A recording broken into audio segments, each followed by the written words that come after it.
আসসালামু আলাইকুম everyone, welcome জানাচ্ছি নতুন একটা ভিডিওতে। তো সকাল সকাল চলে এলাম বাজারে। তো বাজার থেকে এখানে জ্যান্ত মাছ নেব, এখান থেকে একটা কাতলা মাছ নিয়ে নিলাম। আর এখানে চিংড়ি মাছ নিয়ে এনেছি, কাতলা এবং চিংড়ি মাছ। আর চিংড়ি মাছ দিয়ে লাউ দিয়ে রান্না করব এবং কাতলা মাছের ঝোল আর উচ্ছে ভাজি।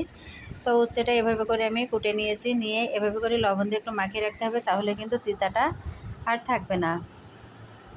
তো আপনারা এই টিপসটা ফলো করতে পারেন। এবং লাউ দিয়ে নারকেল দিয়ে রান্না করব। তো এখানে আমি লাউটা কেটে নিয়েছি, আর এখানে টুকরো টুকরো করে নারকেলটা এভাবে করে কেটে নিয়েছি। তো এভাবে কিন্তু কখনো খাইনি, ফার্স্ট টাইম ট্রাই করছি।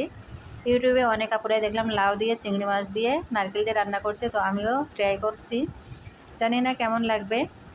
তো যারা এখনও পর্যন্ত লাউ দিয়ে নারকেল দিয়ে চিংড়ি মাছ দিয়ে খাননি, ট্রাই করবেন। তো আমি রান্নাটা শুরু করে দিলাম। এখানে চিংড়ি মাছ জাল করে নিচ্ছি, আর এখানে আমি পেঁয়াজ, রসুন, কাঁচামরিচ মশলাটা কষে নিচ্ছি। মশলাটা কষানোর পরে আমি লাউ এবং নারকেল একই সঙ্গে দিয়ে দেব। তো নারকেল আমি এর আগে খেয়েছি মাংসের সঙ্গে, হাঁসের মাংস সঙ্গে কিন্তু অনেক মজা লাগে। তবে লাউ দিয়ে এই ফার্স্ট টাইম আমি নারকেল রান্না করছি। তো খাওয়ার পরেই বোঝা যাবে যে টেস্টটা কেমন হয়েছে। তো খুব ভালোভাবে এখন আমি লাউটা কষিয়ে নিচ্ছি। লাউটা কষানোর পরে ঝোলের পানিটা দিতে হবে। তো এখনও কিন্তু লাউটা কষানো হয়নি। আর এই পর্যায়ে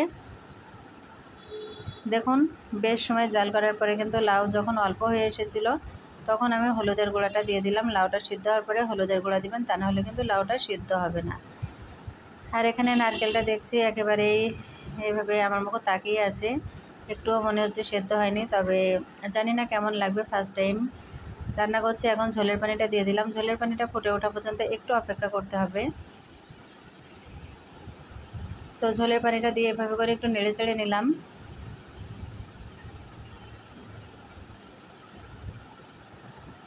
এখন আমি একে একে চিংড়ি মাছগুলো দিয়ে দিচ্ছি, এবং এটা স্লোলি দেওয়ার কারণ হলো এটা দিয়ে আবার একটা ভিডিও তৈরি করব, রিলস ভিডিও, তার জন্য।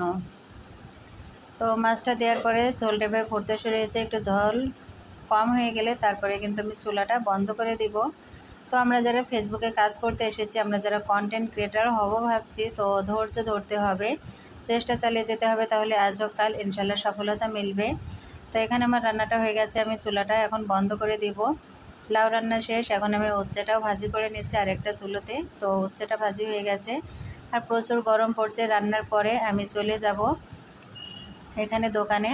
তো রান্নার পরে জুসের দোকানে গেলাম। ঠান্ডা ঠান্ডা জুস খেলে কিন্তু গরমে শরীরটা ঠান্ডা হয়ে যাবে, মন প্রাণ জুড়িয়ে যাবে।